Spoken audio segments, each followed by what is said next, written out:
if you go into it knowing all of that, when the mistakes and the failures come, you're just going to go, okay, I knew this was coming. I'm going to learn from it, and it's not going to stop me. If you talk to any successful person, go and talk to Richard Branson. Oh my God, he's made some screw ups, but they've made it better, and he'd be the first to admit that.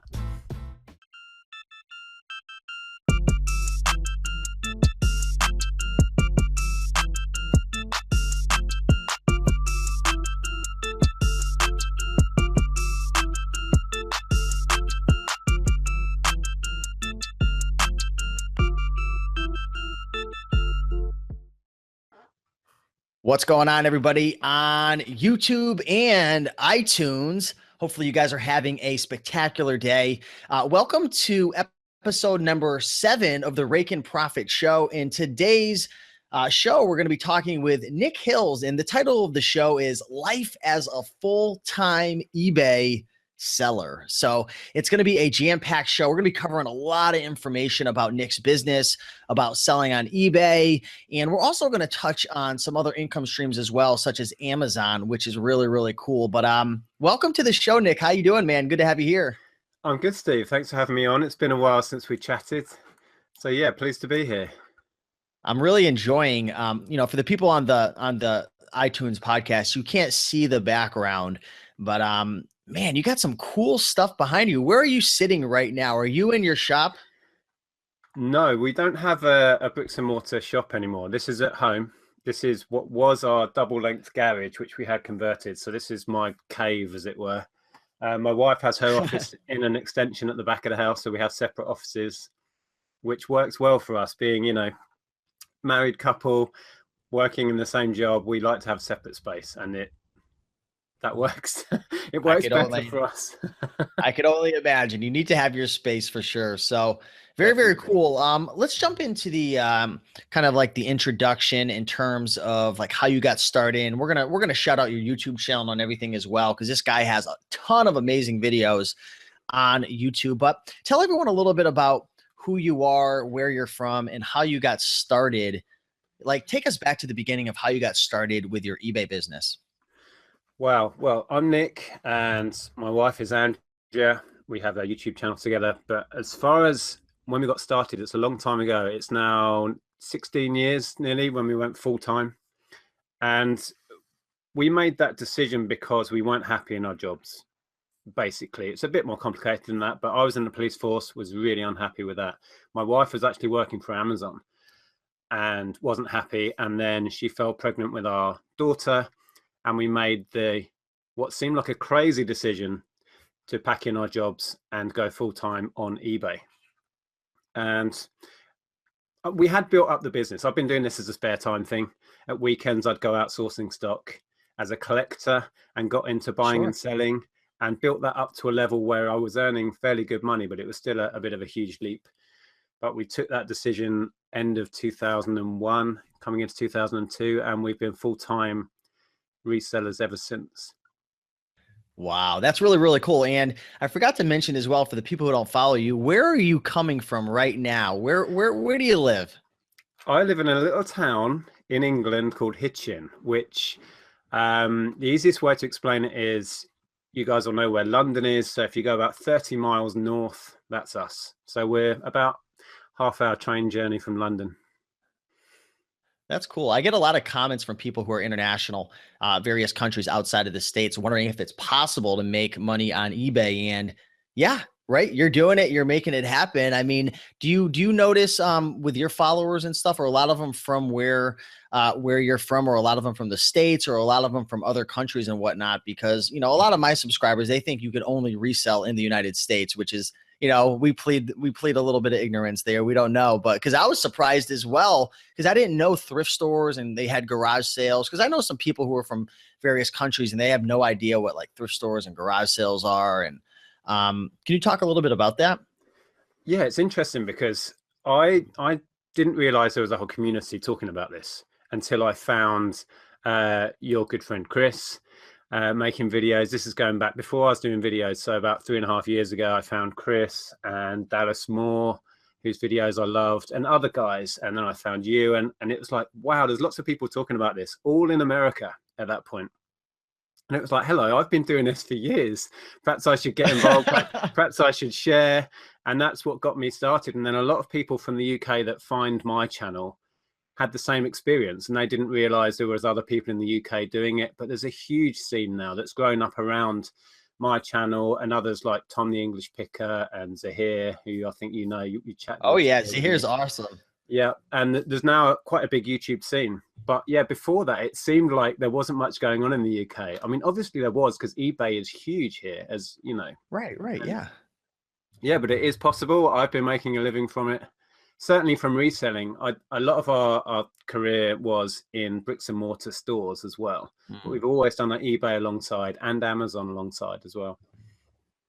That's awesome. So let's touch a little bit about on your actual eBay business. Do you mind like defining your eBay business? Like when, like maybe for example, like I get people all the time and they're like, what do you do? And like, I have so many different income streams. It's like, it's a challenge. But when I was a full-time eBay seller, and that's kind of how that's like literally how I quit my job. And I learned about like Amazon and publishing and YouTube and all these different things. But people would ask me, they're like, what do you do? And I'm like, I could tell them I sell on eBay, but then they're going to want to know like what I sell. Like, what do you say when someone's like, what's your business? Like, if you were to define your eBay business, like, what is it?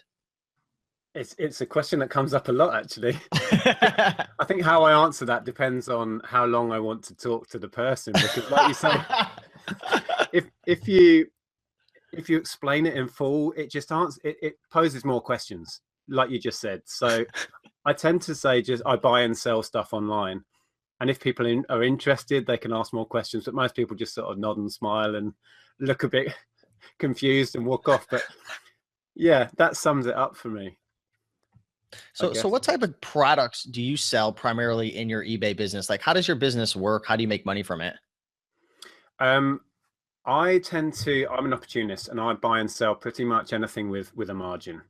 I've tried specializing, but I struggle to stay that focused on one thing, especially when there's so many opportunities out there.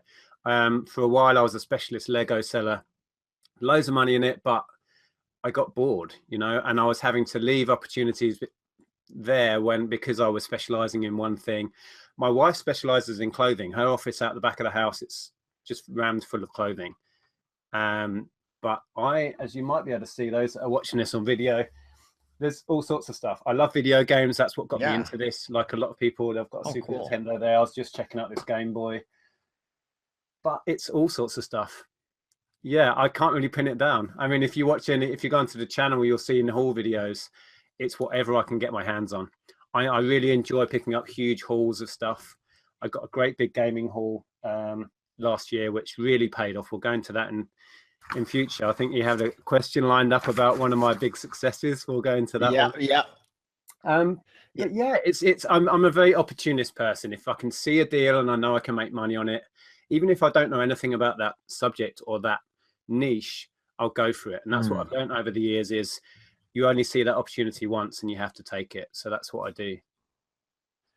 I've been torn, like my whole, like my since I've been making YouTube videos, like I've always been a huge fan of like niching down, especially when you get started. But I think it is really important to start diversifying in different fields, because there's what I like to call jackpot items, right? Whether you're dealing with video games, or you're dealing with clothing, or you're dealing with shoes, or you're dealing with vintage items. There's those items that if you just had a slight bit of knowledge, you would know what it is, and it could bring in a ton of money. So it's like for the beginner out there, Nic, who's just getting started with eBay, maybe they've sold a couple items and they're working a job, they're not happy with it, they want to eventually quit.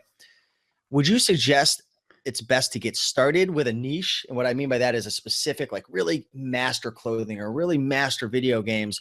Or would you suggest when you get started to kind of dabble in all different types of areas and learn as much as you can about, you know what I mean? It's like tough to answer. I never really know the best way to say it. It is. And I get asked that sort of question a lot. How do I get into this? What do you suggest I do? And I would say a good answer is to do what you're passionate about. Start with a subject matter that you already know stuff about. Maybe it's your hobby, maybe you're into crafting, maybe you're into video games like I was, maybe you're a music fanatic, whatever it is, you'll already have a head start on that genre, that niche.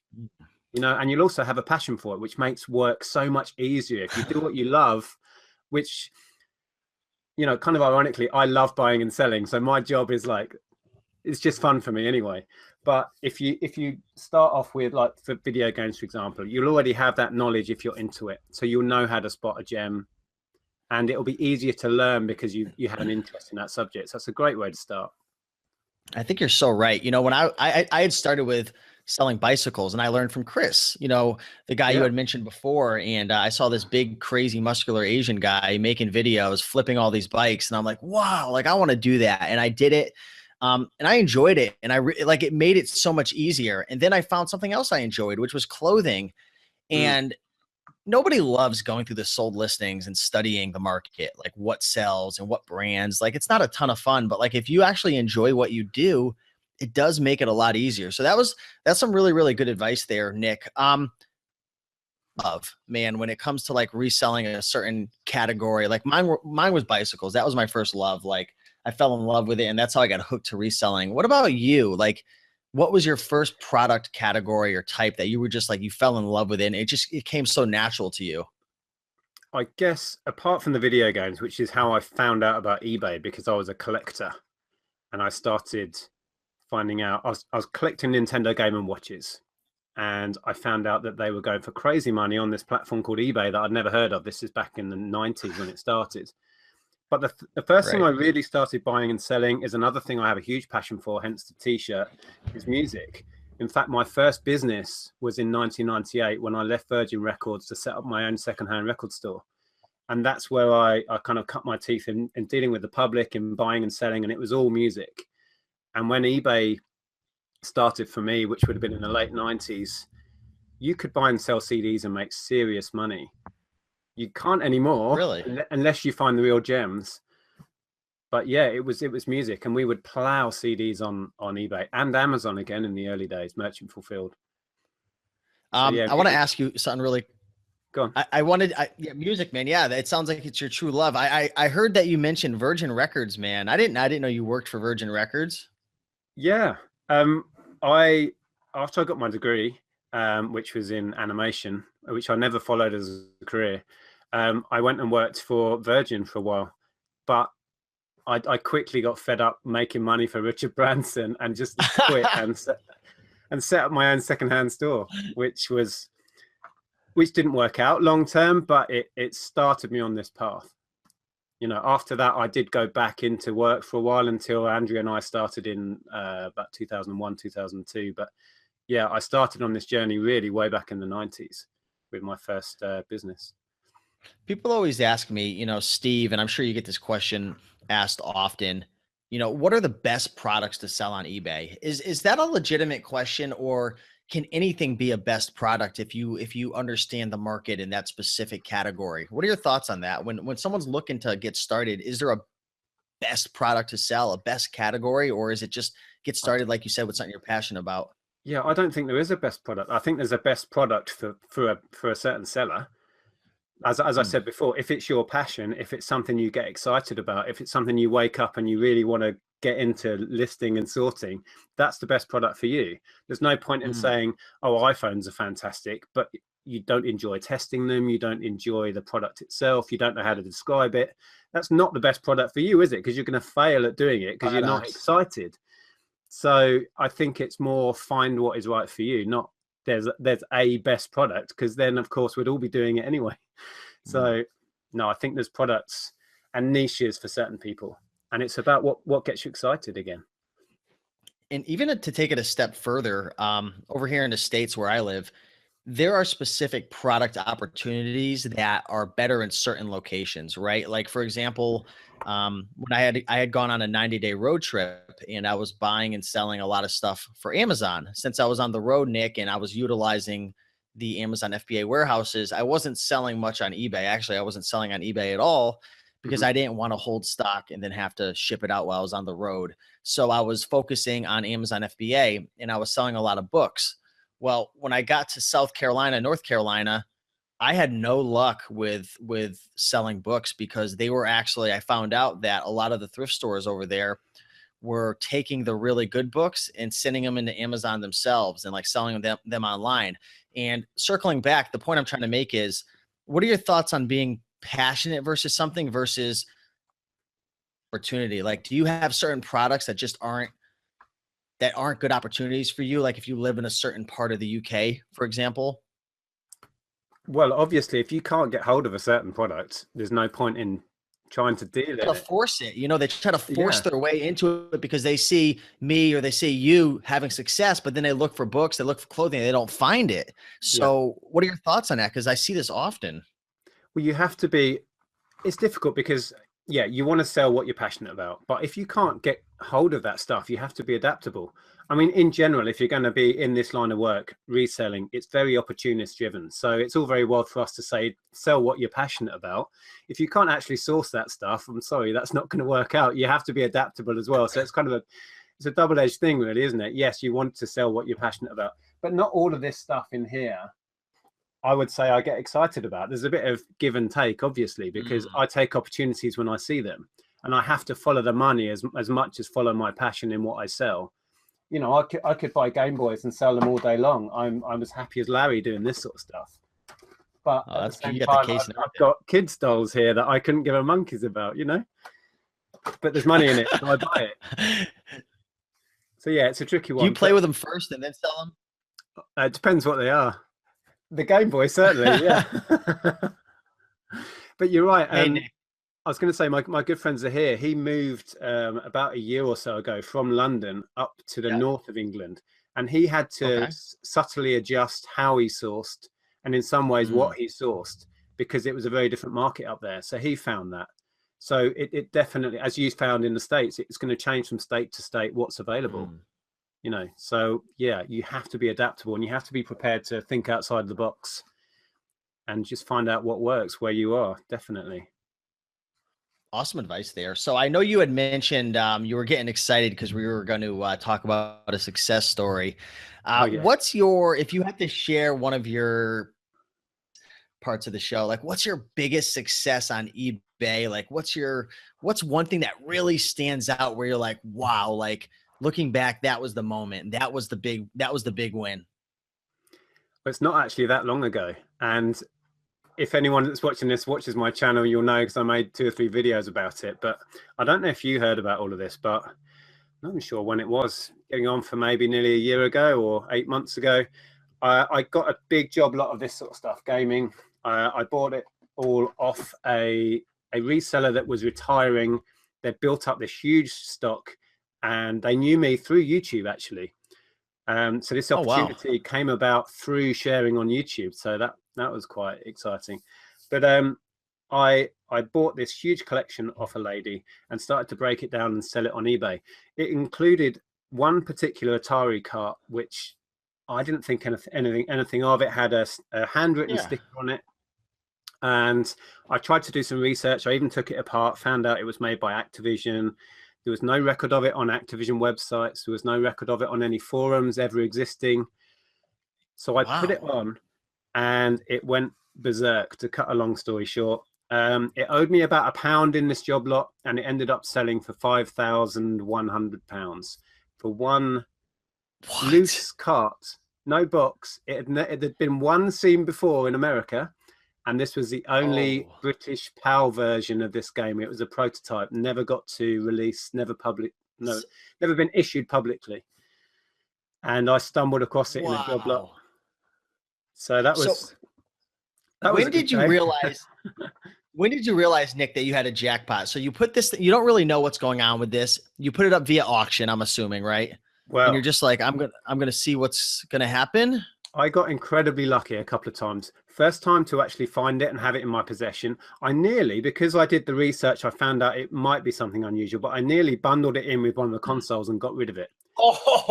Because it didn't have an official sticker on it. It just had a handwritten sticker saying Hardhead. That was the name of the game. I thought, this is rubbish. I'll bundle it and get rid of it with a console.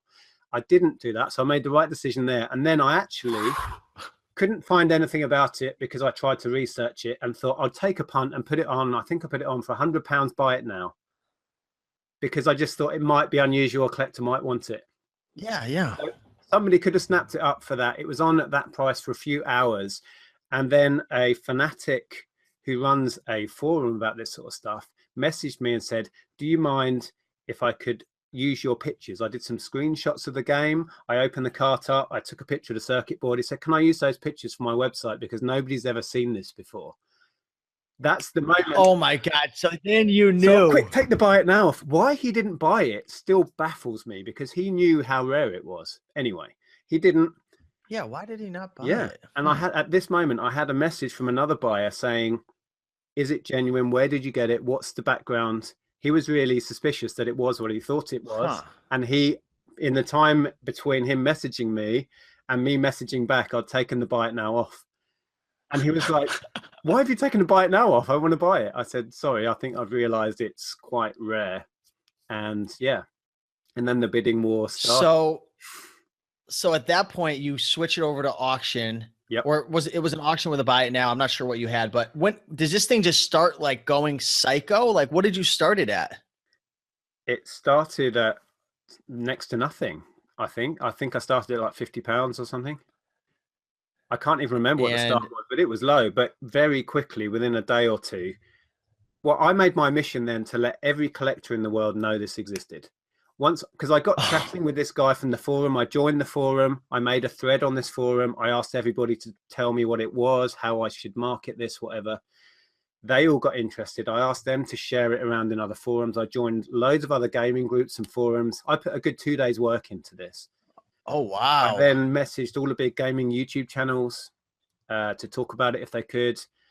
I was messaging people on Twitter, Facebook groups I joined and shared. Were you getting featured, Nick? Were you getting featured on YouTube channels and like Facebook? Like, were people actually sharing it, or was it hard to get a hold of these influencers?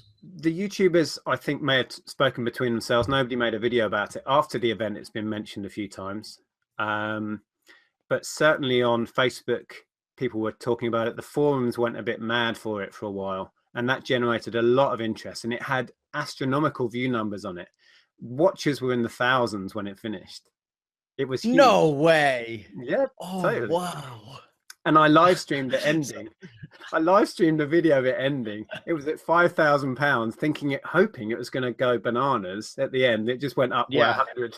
When we live streamed, it just went dink up by 100. But the guy who bought it was a chap in Poland, and he was watching the live stream on YouTube when he won it, and he messaged in the side No chat. way. Yeah, it was so cool. If you could go back in time, is there anything that you would do differently? Maybe take more pictures or promote it more, or bring it to an auction house? I don't know. Like, is there anything, like, if somebody is watching now and they have something super rare, super collectible, like there's only one or a couple or just so rare, what did you learn from that experience?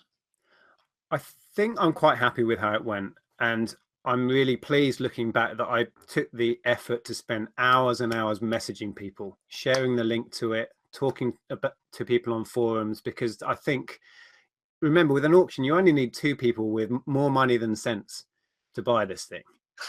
Yeah. So I think all those hours found me those 2 right people. Without that, you know, those guys bidding it right up, because it was only 2 or 3 guys that really pushed it into the thousands, you know? So that would, I say, would be the key. Think of ways of promoting it. Think outside the box again. Go onto Instagram, go onto YouTube, mention it to people you know, on Facebook. Join groups just to promote it, just to drop the link in. Or say to people, have you heard that this is for sale? You don't even have to say it's yours. Just say, have you seen this? And people then will talk about it. Yeah. So that's what I'd say. If you've got something that unusual and that rare. Thank you. Thanks for sharing that story. That was definitely very, very inspirational. Moving on, Nick, you know, you're a full-time eBay seller. You know, you sell on Amazon as well. You're a full-time reseller. I'm sure it's split up amongst the different platforms and whatnot. Yeah. In terms of your business, you know, a lot of people, they look at, you know, starting their own business, whether it's on eBay or Amazon, is, you know, and everything's going to be perfect and life is going to be so beautiful, and the grass is always going to be green running a business. What's one thing you love about running your own eBay business and Amazon business? And what's one thing you don't like? I think it's almost the same thing. What I love, and a big reason that my wife and I chose to do this, is to take control back. of our life, our direction, our time, not having to listen to direction from other people, be it a boss, a manager, whatever it is. But at the same time, and you'll find this, guys, if you decide to go full time, that's a very double-edged sword, because all of a sudden you have to manage your time. There's nobody telling you when to start. There's no clock. There's no start time. There's no finish time, which is a tricky one for me. I don't know when to stop.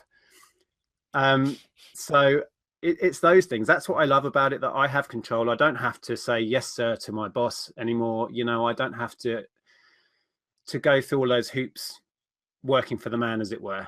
But at the same time, I'm not a particularly organized person. I think, Steve, you are very good at this side of things. You're very organized. You're very methodical. I'm not. My work room, well, it looks pretty chaotic today, but this is quite good actually for me. So I struggle with that. I struggle with the fact that I don't have a start time, don't have an end time. I don't have any particular director directing me in any given path. So, and me being quite a chaotic, unorganized person, that's a big struggle.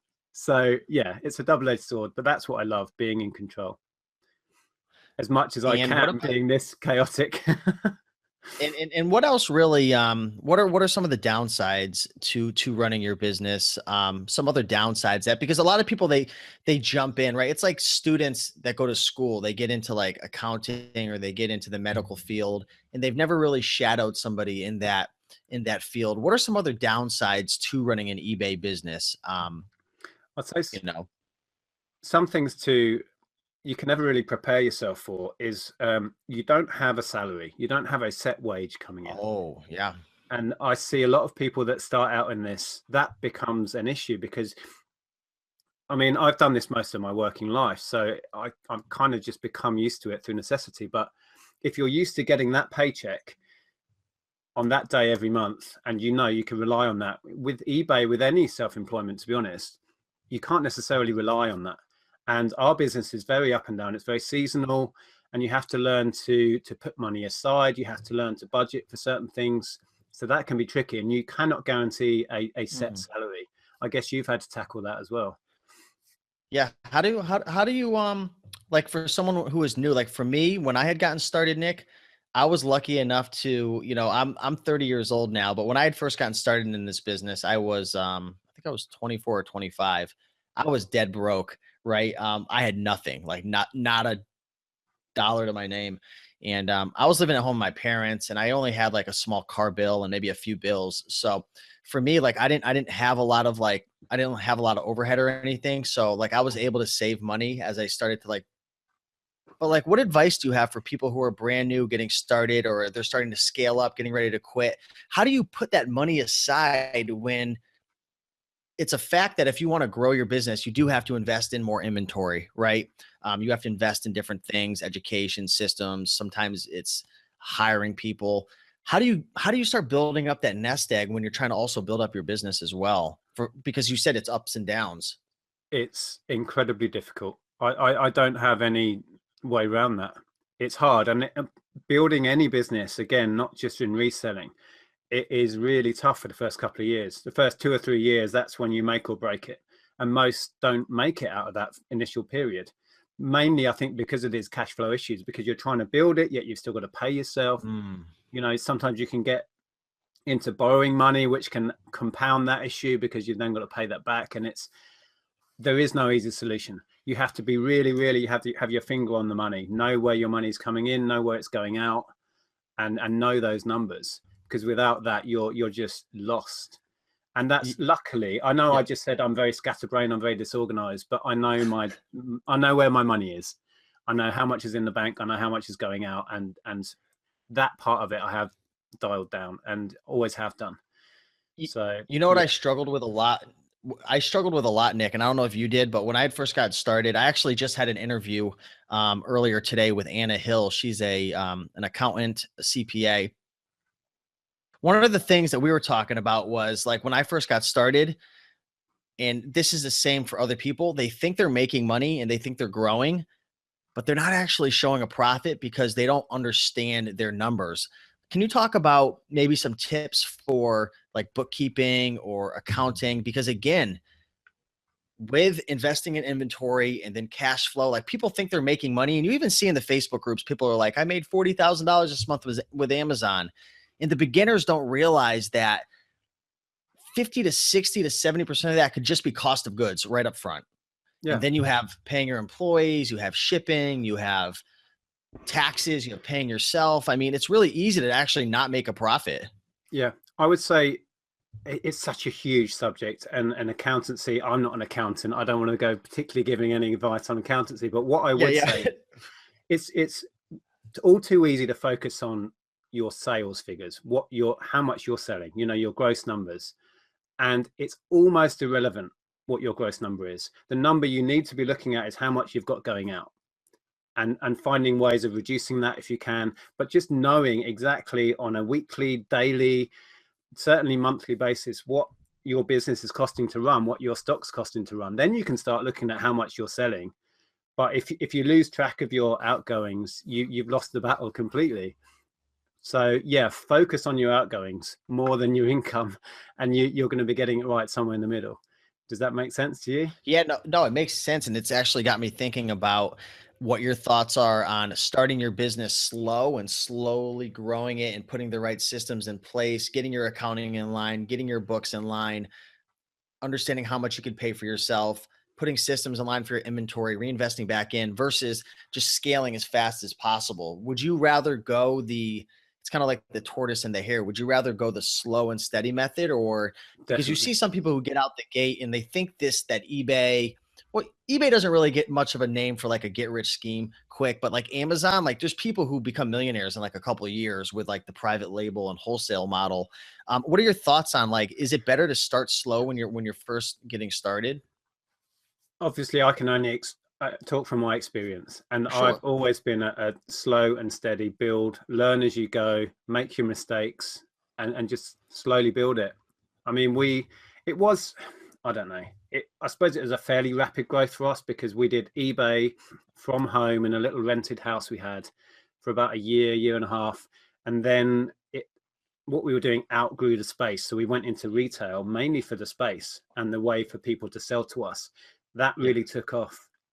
And then nearly 10 years later, that had grown beyond recognition, and it had afforded us to buy a house, pay it off completely. And we were just in a totally different place then. So it was quite rapid, but the initial 2 or 3 years, we didn't really make any money. We were living Mm. hand to mouth, and we put the work in then to build it up. The foundation was built in the first 2 or 3 years by putting the money back into the business. We weren't taking much out for ourselves, and that's not easy to do. We were making, No. the business was making money. We could have been living fairly well, but we were plowing it back in, and we saw the payoff for that 5 or 6 years later. You see what I mean? But that was the toughest time for us. It was also the most fun time when it was growing and it was business, busy. We were investing. We were, we moved from a tiny shop to a bigger shop. We spent lots of money kitting it out and all this. It was an exciting time, but we weren't, on the face of it, people probably thought we were making loads of money, but we were investing it back in. When you hear somebody use the phrase investing back into the business in context with eBay, what exactly does that mean for the people who are listening? With eBay, it would be mainly stock. I mean, you might invest in new computer system or other tools, but mainly it's going to be stock. It So always building was up for that us. inventory. Yeah. Okay, cool. Hey, what do you think is the best way for somebody to get started with an eBay business? What advice in terms of, maybe we'll talk about learning, the best way to learn the business. What's it take in terms of, and this is going to be different for everybody, but just based on your experience, capital, time, commitment, education. What's it actually take for somebody to get started in an eBay business from your experience? I talk to a lot of people through my channel, as I'm sure you do, and that question comes up. And quite often it's from young kids who have found us on YouTube and think, that's cool, I can do this. But then they say, Nic, I don't have any money. And Mm. even adults, people older than us that want to do this on the side, they say, I haven't got any actual money to invest in this. And the easiest thing to do, and I've suggested this to so many people, go through your house and see what you've got. Find, is it useful? Do I use it? um Go through your kitchen. Kitchen is a good place to start. How many appliances have you got that you just Oh don't use, yeah. right? Go through your loft. my loft is like Aladdin's cave of stuff, but that's because I've been a reseller for years. But you know, go through your DVD collection, your video game collection, if you have that. Start there, sell up, because it does two things. It gives you some money for stuff that you don't have to invest in. You've already invested in it whenever you bought it. You can cash that stuff in, so it gets you that capital that you can then start reinvesting for nothing. But the second important thing it does, you learn as you go, selling a few bits here, a few items of clothing from your wardrobe, a few pairs of shoes. So you will be learning how to use eBay. You'll be building up your feedback, and you'll also find out what out of all those things you found you actually enjoyed, what it was a pleasurable experience to sell. And from that, I think you can, you know, it's a jumping off point, isn't it? It's a starting point. Gives you the money, it gives you a little bit of experience, and you don't have to invest. And at the end of that experience, you might find out, actually, I really hated selling on eBay. Really not for me. And I've heard from people that have said that, you know, I tried that and I made some money, but it was so much work. I'm not doing it. So, and you need to find out if you enjoy it, you know. That was some really good advice right there, man. That answered like the capital question, the time, commitment, that answered everything right there. So thanks for sharing that. Transitioning into your actual eBay business right now, and we can even, you know, include Amazon as well. What are a couple things that are working really, really well right now in your business? That could be sourcing strategies, that could be marketing or promotion, maybe a system that's just really, really helping you to become more efficient in your business. What are a couple things that are working really well for you right now that you can share with the people who are already inside this business? It's a great question, but I'm not really one for systems and being organized. Actually, you mentioned Amazon, and one thing, I've changed how I do Amazon quite a lot. If we touch on that briefly, because of the massive increase in storage fees, the monthly and long-term storage fees, which didn't hit me too bad because I tended to run quite a lean inventory anyway. But now, I said before we went live, I've spent the last 2 or 3 weeks sending up, I think I'm on 15 or 16, 15 kilo boxes of stock went over the last couple of weeks, which have been building up in here and in my loft and other places solely for Q4. And my Amazon business has kind of evolved into a just pick it up opportunistically when I see it, send it all up Q4. And that has had instant payoff. I mean, Amazon, since I started sending, is now dwarfing our eBay income straight away, because Q4, it's already here, people. Christmas is happening now. Yeah. So that's a strategy that I adapted because of what Amazon put in place, but it's actually working so well. As for eBay, we source as and when we can. We're totally opportunistic. If we see a big deal, I'll buy it. I mean, we've bought van loads of gear if it comes up, and you never know when that's gonna happen. So we just have to take the chance when we see it and then list it as and when we can. But there's no real method to the madness that is our eBay business, to be honest. Where are you getting all your inventory? What's your favorite sourcing strategy out there in the UK? Well, we have what we call car boot sales, which are organized events where people turn up in their car. They'll have the boot and the trunk, as you would call it, the boot full of stuff, and they all line up in their cars and they open their boots and they sell all their stuff. Quite often they'll take a little table, so they all line up little tables, and we all stand in like a field or in a car park. Oh, wow. And that's a huge thing in the UK. So we source a lot from there. Also jumble sales we have, which I like. What is that? I saw that in your channel. I'm like, I need to find out immediately what that is. It sounds like it's a very British term for it. Is it's usually a church or a local Cub Scout group or something. Okay. They will get everybody involved in their organization to just donate whatever they want to get rid of, and they will set it all up on tables in a store in a big heap, like a jumbled mess. And you go in and the stuff is dirt cheap, because the organization typically is going to get left with all this crap if they don't sell it. So they are giving it away. So we went to one the other week, myself and Andrea, my wife, and their method is you buy a bin bag, like a full-size black bag, for £5, and you fill it with whatever you want. And that was so much fun. So she was filling it with clothing, I was filling it with media, And we ended up buying 3 bags, so £15, and we filled the back of the car with these massive bags. So that's fun. Do you ever worry that you're not going to be able to find enough inventory? No, not since we started. I mean, we have an issue with too much inventory. Really? Actually, this year we've cut back so hard on sourcing because we're trying to get our inventory down to a reasonable level. Recently I did a video where I went up in my loft. There's stock that's been up there for 3 years that I'm just bringing down and getting sorted because the backlog was that big. So our issue, honestly, it happens. Is curtailing how much we buy. So there's so much stock out there. In fact, since I started doing YouTube, people say to me, "You're crazy. Why are you telling other people what you sell? Why are you telling people where you source it? Surely you're creating competition." And I'm like, there's so much stuff out there. It has never worried me that I'm creating competition because we find it easy to find stuff.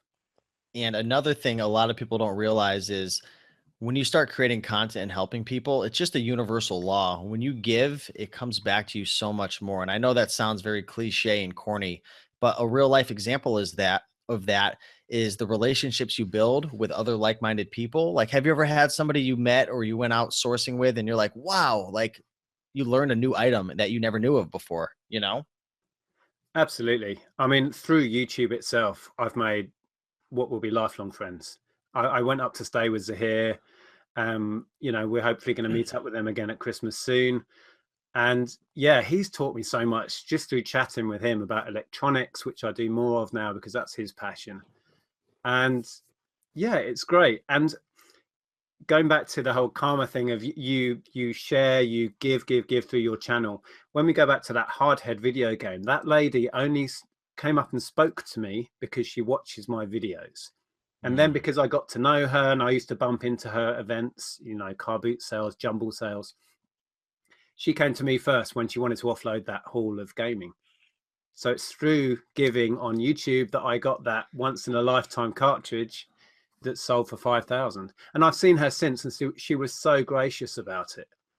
You know, she was like, "Well done, That's fantastic. so cool. Couldn't happen to a better guy." And I was like, "Wow!" I was expecting her to say, "Where's my cut?" You know? What a mindset.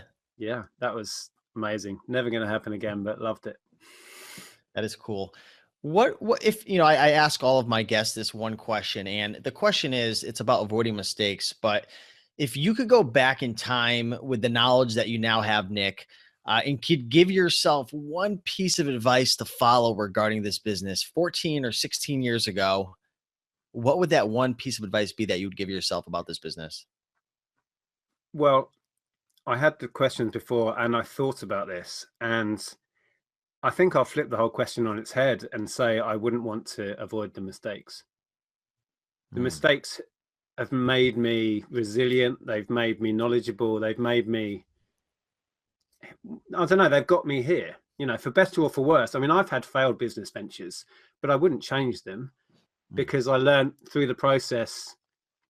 I couldn't even tell you what I learned, but I know I wouldn't change it. I mean, only last year we set up another retail outlet for Andrea to buy and sell clothing, and it just didn't work financially. We had lots of custom. It was a great shop. We spent a lot of money setting it up, but the numbers just weren't there. But if you ask Andrea now, I mean, closing it was so hard because we put our heart and soul into it. But if you ask either of us now, would we change it? No, we'd go and do it again. Obviously, with hindsight, you would have to do things differently, but I wouldn't change the experience. And it taught us so much. What it does do, actually, making mistakes and having things that don't work, it shows you the better path, doesn't it? It shows you where you want to go or where you need to go or where you should be going. So without all those mistakes, and I've had, oh my God, so many, I wouldn't be here and I wouldn't be comfortable. I wouldn't be doing what I love and happy with it, I think.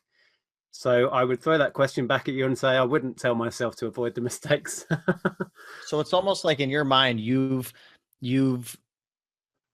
realized that the mistakes have made you who you are. It's the mistakes that have made you strong. It's the mistakes that have made you resilient. And it's the fact that you've been able to get through all of that. It's made you who you are today. So I guess for the people who are watching, every mistake of equal opportunity, I would say.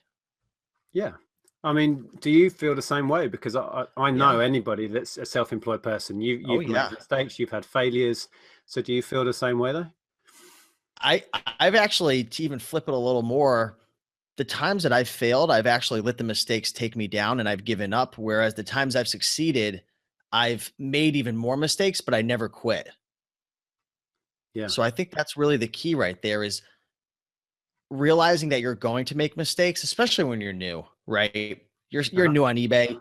I've shipped items. I've shipped out 4 items to 4 different people on one day. Well, that might be an exaggeration, but at least 2 or 3. Like, I've destroyed shipping. Like, I've I've gotten negative feedback for just doing really stupid things. Like, I've made a lot of mistake. I purchased a suit one time and I brought it home and it was like, it looked like a bobcat attacked it. Like, I'm like, how did I miss these flaws? Right. But mistakes on your journey, it's part of the process. If you think you're going to be perfect and everything's going to work out, it's just not the way it works. But if you continue to move forward and you never give up, and you utilize resources like YouTube and Facebook, and you just keep learning and growing. I mean, that's my thoughts, man. I think you hit it spot on with that. So Yeah. I definitely appreciate it. What do you want to touch on that a little more?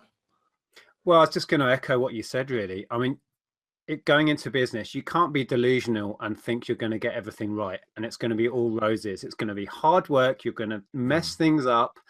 You're going to have days where you wish you were in a paid 9 to 5 job, and so if you go into it with an open mind, knowing A, you're going to screw things up, B, things aren't going to work out how you expected, and you're going to end up over here when you thought you were going to go here.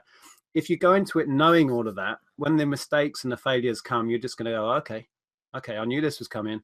I'm going to learn from it, and it's not going to stop me. If you talk to any successful person, go and talk to Richard Branson. Oh my God, he's made some screw ups, but they've made him better, and he'd be the first to admit that.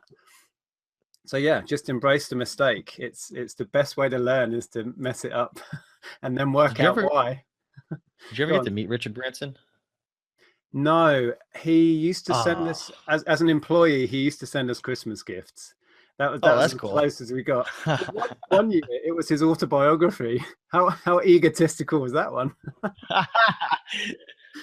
Yeah. Oh, that is funny. I got a couple more questions for you because we're getting to the end of the Okay.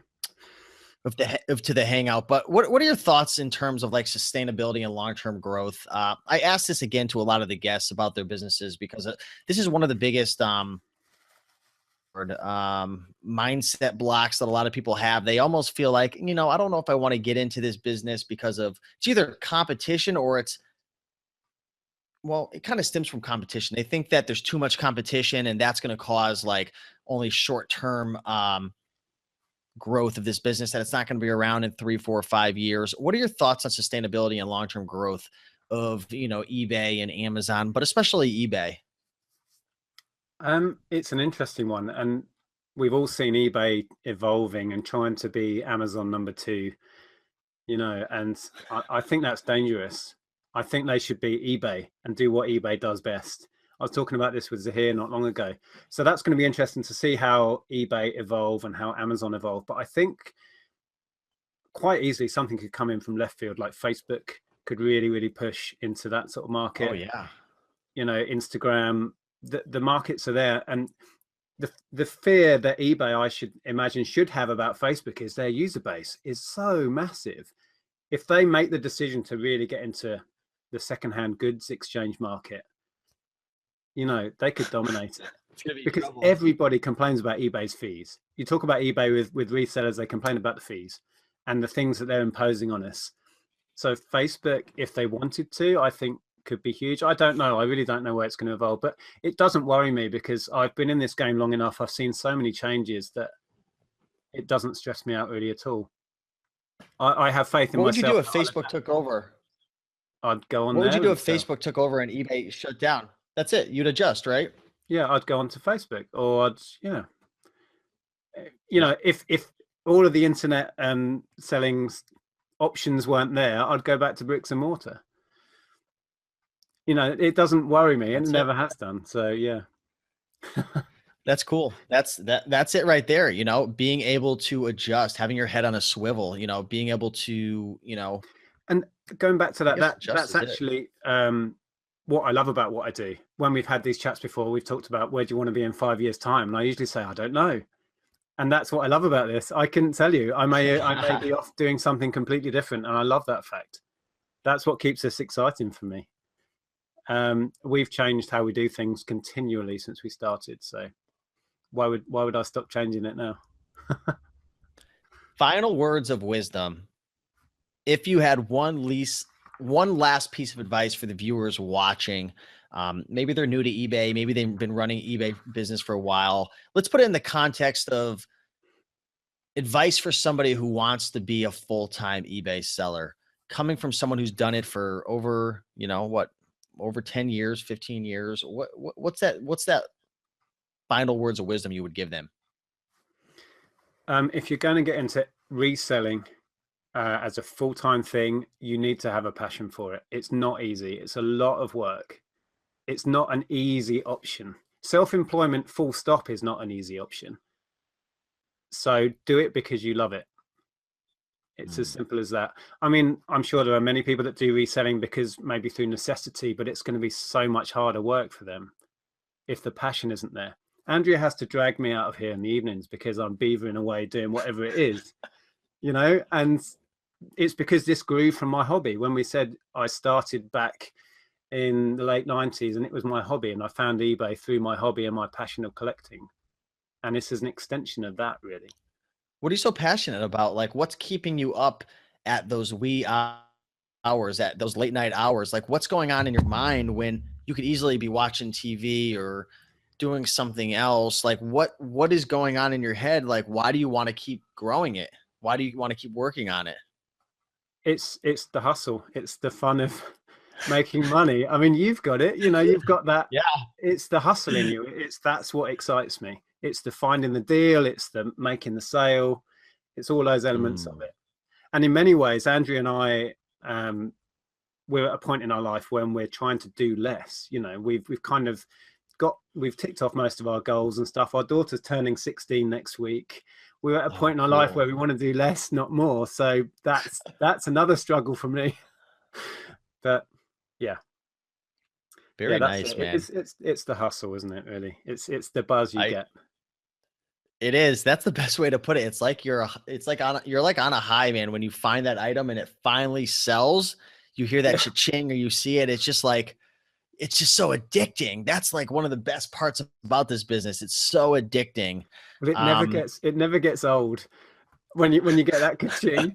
Even if it's a crappy little sale of an item you wish you hadn't bothered with, it's like, damn, yes, the it's another saddest sale. thing is when the cha-ching stops working on your phone and you have to figure, has it ever happened to you where it stopped cha-chinging and you have to like uninstall the app? Yeah, you have to reinstall. Yeah, I hate that. Hey, well, Nic, where can people follow you? How can people, learn more about you and whatnot? Are you on social media, YouTube? Can we talk about that for a quick second? Yeah, well, YouTube. I don't know if you'll have a link on this or not, but Yep, if you it'll be just down search, below. either use the link or just search Nic Hills, no K on Nick, so NIC Hills, and you'll find my YouTube channel. From there, in most of the video descriptions, we have a blog site where we share what we get up to. There's a Facebook group that we run called the Tat Chat, where all the people that follow our YouTube go and hang out. So yeah, come and join us. Love to see you guys. There are a Awesome. surprising amount of Americans that watch us in our live chats, and that's fantastic. And Australians as well, and all over the world. So that's great. Yeah, very, very cool. Yeah, go check out his channel. I'm looking at it right now, and I've been watching his channel for quite a while. He's got all different types of information from eBay to Amazon to selling clothing. He's got a video, 23 things I sold on eBay, which I never get sick and tired of those items. Just learning what's selling really, really well, how to test PlayStation controllers, haul videos, lots of haul videos. So for the people watching on the podcast, iTunes, I will leave some information in the show notes as well. If you're watching on YouTube, just go down in the description. You'll find his YouTube channel, his Facebook, all of his information, his blog and everything. But yeah, I want to say thank you, Nic, for coming on. I know, You know, you could be hustling hard right now to get those cha-chings, but you took some time to chat with me and the people watching. So really, from the bottom of my heart, thanks for taking the time. And I really do appreciate all the information you shared. It's been my pleasure. Thanks for having me on. It's always a pleasure, and I love what you do. I love how your channel's grown to this level. It's mind blowing, mate. Well done. Hey, thanks so much, Nick. We'll chat another time.